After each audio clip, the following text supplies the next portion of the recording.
Okay, I thought I'd film a short video on my GTO that I have for sale. It is a 1969 GTO. As I go through different things, I'll point out what they are. But as you can see, it does have the front rubber bumper. So right now it has the Chevy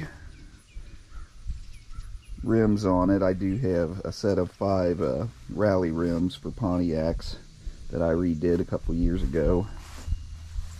Just showing you a quick walk around of the body.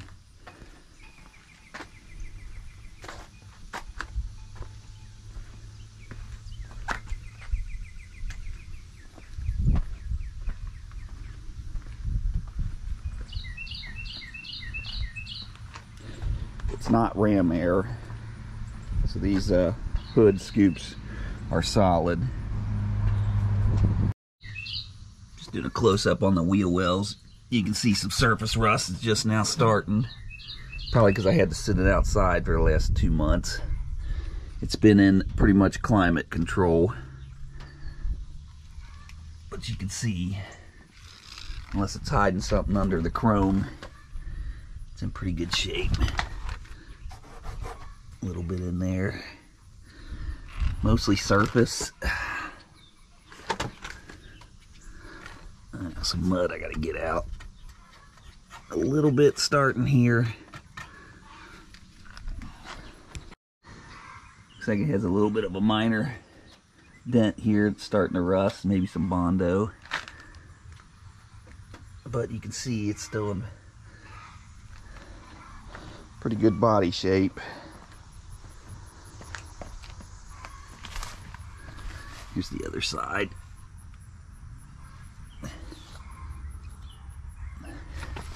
Now that has a little rust on the inner wheel fender, and it's starting on here.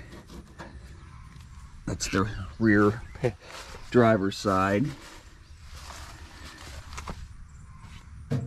Pretty solid here and pretty solid here. It does have the correct door panels.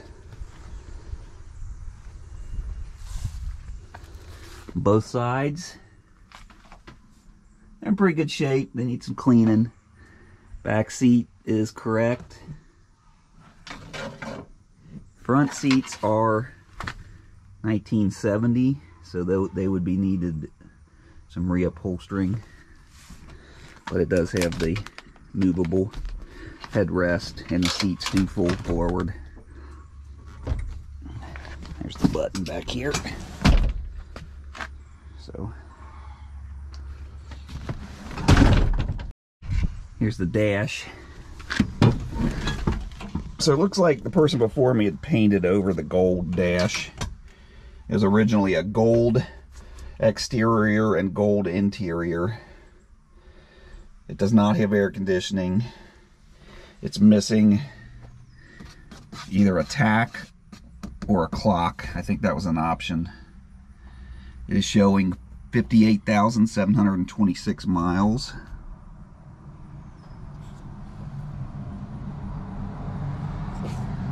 I don't know if the fuel gauge is working. It may need some work.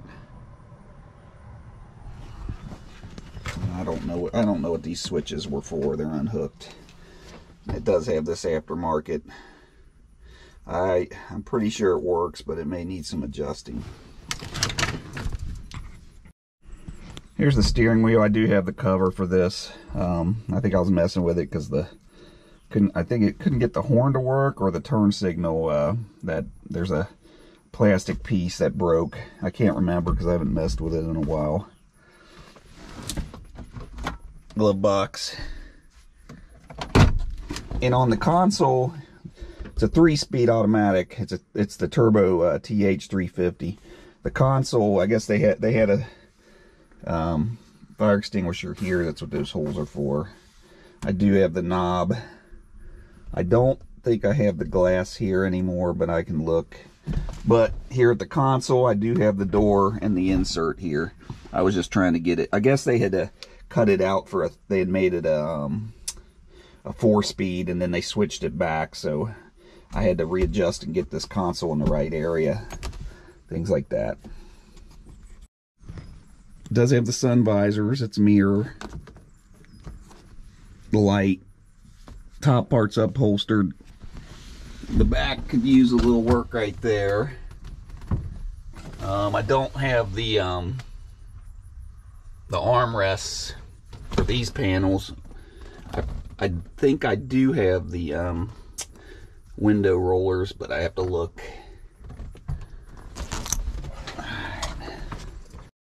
Okay, so I'm going to show you the floor panels. Front driver's side, there's a rust hole about the big as my hand, but everything else is, there's a little bit right here in the corner under this panel. That's as best I can show you. But other than that, they're pretty solid. So that would require some patching. On the passenger side, there's no issues here. You'd have to put the plug back in and seal it up. There is some rusting occurring under that panel. As far as in the rear, I don't have this seat bolted down right now. They have patched the rear floor, so it does have a hole there, and they patched here. But like I said, there's a lot of solid metal still, so it's probably get by with a patch. Then the rear behind the driver's seat is in good condition. And then the panel above the window, whoever had this installed like 4 speakers and a big old bass thing in the trunk, so they ripped this all up, but it's still usable. There's a cover that goes on top. You could reinstall some speakers, put a radio in. On the trunk, there's some holes for the spoiler. I have the spoiler still. It needs a little bit of repair work, and I don't know if I have the bolts. Here's the trunk. The battery's in the trunk because I guess they used it as a race car. So there's no significant other than surface rust back here. There's just water was getting in from where the holes are for the spoiler. So that's what that looks like in here. Pretty good shape. You can see the insides of the sheet metal panels. The brakes. I don't have all the grounds hooked up, so they do work. They're dim. That's part of the bumper pads that I forgot to put on when I put the bumper back on. There's a couple lug studs that need to be replaced. That broke off. There's on the back. I have them, I just haven't done it yet.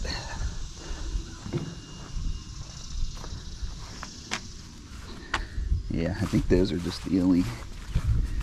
There's 2 or 3 on the car that need replaced. I'm just showing close up of the rear window so you can see there's no rust out. It's just starting to get some surface rust here, but you can see up close there's no rust out back here.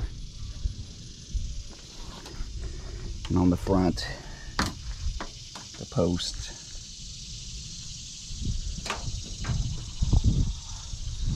Here. And I do have most of the chrome for the vehicle. Let's look over here. A couple spots that were bondoed.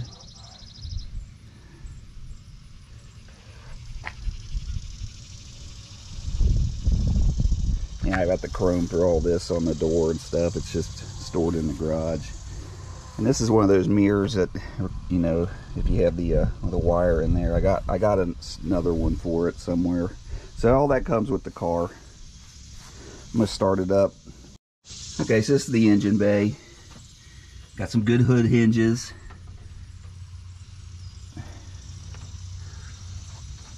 You can see I do have this cover for this area. Horns down in there. I started to put the battery back up front. I got the battery tray, but I never have run the wiring. It does have a pre-starter. I think it's off of a Ford. I guess some of these have these old starter issues or heat sink issue or something. That's supposed to help with that. As you can see, I got the 62 heads, and then down there the hooker headers. This was a newer brake booster, but I think because it has disc brakes on the front, it does need a proportioning valve. I was unable to find one, so that'll need some work. It does need some brake adjusting. It's probably just the proportional valve. I had to replace, you know, the belts. They got old and snapped, and I think I replaced the radiator cap. As far as the engine, it's a 1973 455 that's been bored out 30 over. Has a Edelbrock intake and also a carburetor. I don't know the size. It wasn't listed because on the original, the paperwork when I bought it, it said it had a Holley, like a Holley 750, I believe. Probably would need some better fuel lines run to it. But here's what the engine bay looks like. It does not have an overflow, they made one, but I'm sure you can get the bottle. And then it does have the windshield wiper sprayer, but I don't have anything for the bottle or anything, so it's going to need that if you want to use it. And then the plastic on between the windshield there it's in pretty good shape. You can buy those screens for pretty cheap. It does have power steering and power brakes. Like I said, front disc on the front, and rear has drums. Got the blower, the heater running in here. You can see it's running and hear it.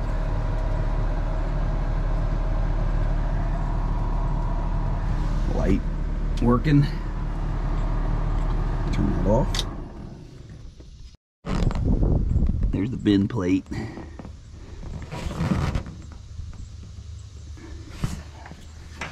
There's the one inside the window, if you can see it. I do have the PHS documents for this.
Okay, so like I said, there is a leak on the tranny coming from the seal.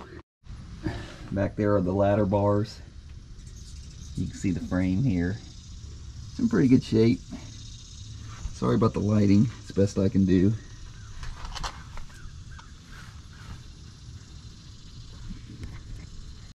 I forgot to mention about the linkage for up here underneath on the transmission. I I've not been able to get that set right. So I've not been able to get it up into park. It does not have the reverse safety switch on, so you can start it in neutral. That's what it's in right now. So you got first, second, third. It is a slap shifter, so you can use it that way too. But I forgot to mention that. It's in the ad, but I want to make sure it's mentioned. So I just got the spoiler sitting in the holes right now, so that's what it would look like with the spoiler attached.